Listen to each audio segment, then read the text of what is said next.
देखो तो महारानी को कैसे सो रही है। इतना भी होश नहीं है। रात में सोने के बाद सुबह भी जल्दी उठना होता है। अभी बताती हूँ इसे। ओए महारानी। कौन बदतमीज पागल है ये? अच्छा आप हो। मुझे पता था ये आप ही हो सकती हो। दूसरों की नींद सुख चैन खराब करने की आदत है आपको। अच्छा तो तू क्या करने आई है धरती पर? सोने के लिए? जबान संभाल कर बात करो मुझसे। और तू अपनी हरकतें संभाल जरा। अब क्या किया मैंने? अब मैं चैन से सो भी नहीं सकती क्या? और कितना चैन से सोएगी बेशरम औरत। शकल तो भूतनी जैसी है और सपने राजकुमारी जैसे। सुबह 9-10 बजे तक आराम फरमाना है। और घर के काम के नाम पर कभी इनके सिर में दर्द होता है तो कभी पेट में दर्द। डेली कोई ना कोई बहाना बनाती रहती है। आज तेरा एक बहाना नहीं चलेगा। चल उठ, काम कर। जल्दी उठ और काम कर। बड़ी बहू, तुम दोनों को थोड़ी बहुत शर्म है कि नहीं? जब देखो तब लड़ती रहती हो दोनों की दोनों। तुम दोनों की लड़ाई की मजा पूरा मोहल्ला लेता है। ऐसे कुत्ते बिल्लियों की तरह लड़ती हो, पूरे मोहल्ले में आवाज गूंजती है तुम दोनों की। मम्मी जी देखो ना, दीदी मुझे चैन से सोने तक नहीं दे रही। छोटी बहू, बेटे टाइम से उठना भी होता है। घर के काम बड़ी बहू अकेली थोड़ी ना करेगी। छोटी बहू पहले बड़ी बहू के साथ घर के काम करवा ले, फिर तेरे को जितना सोना है उतना सो लियो तू। कोई कुछ नहीं बोलेगा तुझे। तू फिर फोन लेकर बैठ गई। मैं फोन चलाऊं चाहे जो मर्जी करूं, तुम्हें क्या? मुझे घर का काम करना है, मैं कर लूंगी। ठीक है, अब मैं घर का काम कर रही हूँ तो भी तुम्हें दिक्कत हो रही है। तुझे तेरे घर वालों ने इतना नहीं बताया कि बिना नहाए धोए किचन में काम नहीं करते? अपनी जबान पर लगाम लगाओ। और तुम हर बार मेरे माँ बाप पे और मेरे घर पर क्यों जाती हो? और हाँ, मेरी सास बनने की कोई जरूरत नहीं है। मेरा जैसे मन करेगा मैं वैसे रहूंगी यहाँ। और होती कौन हो तुम मुझ पर हुक्म चलाने वाली? जेठानी हूँ तेरी और तेरे को सुनना तो पड़ेगा। तेरे अंदर इतनी भी अक्ल नहीं है कि बिना नहाए धोए किचन में काम नहीं करते। पूरा किचन अशुद्ध कर दिया मेरा। चल जा यहाँ से। नहीं जाऊंगी यहाँ से। काम करवाना चाहती थी ना मुझसे, अब करवा के दिखाओ। मुझसे ना ज्यादा फालतू की ना जबान मत लड़ाना। चल निकल यहाँ से। जा रही हूँ, करो अपना काम। अरे बोलो ना मम्मी जी को। हाँ हाँ, बोल रहा हूँ। माँ, आपसे कुछ बात करनी थी। हाँ बेटा बोल। बोल बेटा, क्या हुआ? मम्मी, वो दिल्ली वाले मासी जी और मासा जी कैसे हैं? ठीक है वो बेटा, लेकिन तू उनके लिए क्यों पूछ रहा है? जो कहना है वो कह क्यों नहीं देते? इतना डरते क्यों हो? पायल, बस करो। इस बारे में मैं बाद में बात करता हूँ। बाद में क्यों? अभी क्यों नहीं करते? बता क्यों नहीं देते सच कि हम इन घर वालों से और इस घर से दूर रहना चाहते हैं? क्या? मनीष, ये पायल क्या बोल रही है? सच सच क्यों नहीं बताता? क्या बात है? अरे नहीं नहीं भैया, ऐसा कुछ नहीं है। देवर जी क्या बोलेंगे? मुझे सब पता है। इस पायल ने ही मजबूर किया होगा देवर जी को। ये लड़की परिवार में मिलजुल कर रहना ही नहीं चाहती। हाँ, जैसे कि आप तो मुझे छोटी बहन की तरह समझती हो। हमेशा अपनी दुश्मन ही समझा है आपने। सुबह से लेकर शाम तक बस ताने ही ताने, ताने ही ताने। कौन रहना चाहेगा आपके साथ ताने सुनने के लिए? ताने देती हूँ ये पता है तुझे, लेकिन किस लिए देती हूँ ये नहीं पता तुझे। तू काम चोरी करना छोड़ दे, मैं ताना देना छोड़ दूंगी। मैंने अपने मायके में एक गिलास पानी लेकर तक नहीं पिया है। मेरे माँ बाप ने मुझे बहुत नाजों से पाला है। मुझे आदत नहीं है ये सब काम करने की। अच्छा तो क्या मैं अपने घर से काम की पीएचडी लेकर आई हूँ? शादी के बाद हर लड़की को अपना घर संभालना होता है, लेकिन कौन समझाए इस बेअक्ल को? तुम ज्यादा मेरी माँ मत बनो, ठीक है? अरे बस करो तुम दोनों, कान खोलकर सुन लो तुम दोनों मेरी बात। देख लेना, अगर आगे से इस घर में बंटवारे की बात हो गई ना, तो मैं इस घर में से तुमको एक फुटी कोड़ी भी नहीं दूंगी। जो भी कुछ है मैं सब कुछ अनाथ आश्रम में दान कर दूंगी। सोच लूंगी, ना कोई मेरी औलाद थी और ना कोई बहू। समझ गई ना तुम दोनों की दोनों? क्या है दीदी? ये कैसी बदतमीजी हुई दीदी? आपने इतनी जोर से मेरा फोन क्यों खींचा? अच्छा, जो तू रोज बदतमीजी करती है उसका क्या? अब क्या कर दिया मैंने?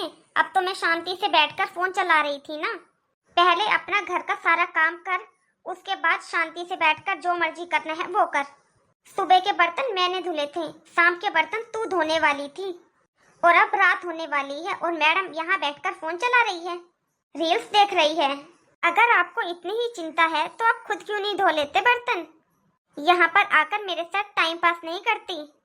तेरी कोई जिम्मेदारी नहीं है कि इस घर को लेकर? बस खाना है और सोना है, यही काम है तेरा बस। हाँ, ऐसी ही हूँ मैं तो। मुझे तो बस आराम करना ही आता है और खाना खाना ही आता है, और कुछ नहीं आता। वाह, क्या सपने हैं महारानी के। अपने माँ बाप को बोल दे, नौकरानी भेज देंगे अपनी लाडली बेटी के लिए। जरूरत कहाँ पर है एक नए नौकर की? यहाँ पर है तो मेरे लिए परमानेंट नौकरानी। तेरी इतनी हिम्मत, तूने मेरे थप्पड़ मारा? छोटी बहू क्या कर रही है? बड़ी बहू, तुम दोनों समझदार हो, फिर बच्चों जैसी हरकतें क्यों करते हो? मम्मी जी, समझदार होना कोई गुनाह है क्या? जब भी देखो बस मुझे ही कॉम्प्रोमाइज करना पड़ता है। बस यही कहकर चुप करवा देते हैं कि तू घर की बड़ी बहू है, समझदार है, तुझे समझना चाहिए। ये कहकर चुप करवा देते हैं, और वो घर की छोटी बहू सबको बेवकूफ बना के जिंदगी के मजे लूट रही है। मुझे तो ये नहीं समझ आता, इतनी छोटी छोटी बातों को इतना बड़ा क्यों बना देते हो तुम दोनों। मम्मी जी, आज मेरी तबीयत ठीक नहीं है, मैं खाना नहीं बना पाऊंगी।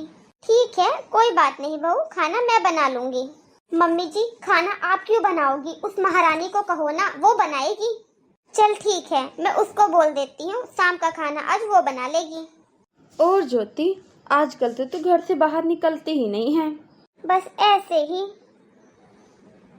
अच्छा ये बता, तेरी देवरानी कहाँ है? दिखाई नहीं दे रही। उसकी ना थोड़ी तबीयत खराब है। अच्छा, कल तो उसकी बड़ी आवाज आ रही थी दिन में तुम्हारे साथ लड़ने की। अरे हम लड़ नहीं रहे थे, बस आपस में बातें कर रहे थे। अरे कमाल है, तुम रोज ऐसे ही बातें करते हो चिल्ला चिल्ला कर। अरे तुम कहना क्या चाहती हो? अरे ज्योति, तू छुपा क्यों रही है? तुम दोनों की लड़ाइयों के बारे में पूरे मोहल्ले को पता है। जब तुम दोनों लड़ती हो ना तो पूरे मोहल्ले में आवाज आती है, पूरे मोहल्ले को पता है। और जिस दिन तेरी देवरानी शादी करके इस घर में आई थी ना, और मैंने उसे पहली बार देखा था, मैं तो तभी समझ गई थी। उसको देखकर ही उसके तेवरों का पता लग गया था कि ये लड़की आकर कलेश ही करेगी, हमारे स्वर्ग जैसे घर को नरक बनाकर रख देगी। देखो दीदी, मुझे कोई फर्क नहीं पड़ता कि आप हमारे बारे में क्या सोचती हो। मैं आपको कोई हक नहीं देती कि आप मुझे कोई राय बताओ। हम देवरानी जेठानी जैसे भी रहती हो, तुम्हें क्या? अभी वो इस घर में नहीं है, और हर किसी लड़की को एक नई जगह जाती है तो उसको एडजस्ट करने में थोड़ा टाइम लगता है। आप हमारे घर के मामलों में ना पड़े तो ही ज़्यादा अच्छा है। मेरी देवरानी मेरी छोटी बहन जैसी है, उसको मैं संभाल लूँगी, आप टेंशन ना लो। और हाँ, आप लोगों का कोई हक नहीं बनता उसको जज करने का। कमाल है, पूरे दिन तो कुत्ते बिल्लियों की तरह मैं करती रहती हो, एक दूसरे की दुश्मन बनी फिरती हो, और आज जरा सा मैंने कुछ कह दिया तो बड़ा बुरा लग गया तुझे। हम दोनों कितना भी लड़े, इसका मतलब ये नहीं है कि बाहर वाला आकर हमें कुछ भी कह जाए या आग में आकर घी डाल जाए। बस बहुत हो गया, मैं तुम्हारे घर पे अपनी बेइज्जती करवाने नहीं आई हूँ। तो क्या यहाँ पर हमारी बेइज्जती करने आई हो? तेरी देवरानी तुझको मुबारक हो, और लड़ो, हमें क्या है इसमें। मतलब ना ही रखे तो अच्छा है। अब जाओ यहाँ से। मैं कितनी गलत थी दीदी को लेकर, मैंने कितना बुरा किया है दीदी के साथ। दीदी? हाँ बोलो। दीदी, मैंने आज तक आपसे जो भी बदतमीजी करी, प्लीज मुझे माफ कर देना। मुझसे गलती हो गई आपको समझने में। मुझे तो ऐसा लगता था जैसे कि आप मुझसे नफरत करती हो, लेकिन मैं गलत थी। आप तो बहुत अच्छी हो। और हाँ, आप सही कहते थे, मैं हूँ निकम्मी, मैं हूँ कामचोर। मैंने बहुत तंग किया है ना आपको। इस घर को संभालने की जिम्मेदारी हम दोनों की थी, लेकिन मैंने जिम्मेदारी कभी नहीं निभाई। प्लीज दीदी, मुझे माफ कर दो। पायल, गलती तेरी ही नहीं, गलती मेरी भी थी। कभी मैंने तुझे प्यार से 2 घड़ी बैठकर समझाया नहीं। मुझे भी माफ कर दे पायल, मेरी भी गलती थी। अरे वाह, ये तो चमत्कार ही हो गया। देर से ही सही, पर दोनों को अकल तो आई। अब ऐसे ही हमेशा मिलजुल कर साथ रहना। दूसरों की तरह देवरानी जेठानी का नाम बदनाम मत करना। जैसे मायके में 2 बहनें होती हैं, वैसे ही ससुराल में देवरानी जेठानी का मतलब 2 बहनें ही होती हैं। इसलिए हमेशा आगे बहनों की तरह ही रहना। जी मम्मी जी।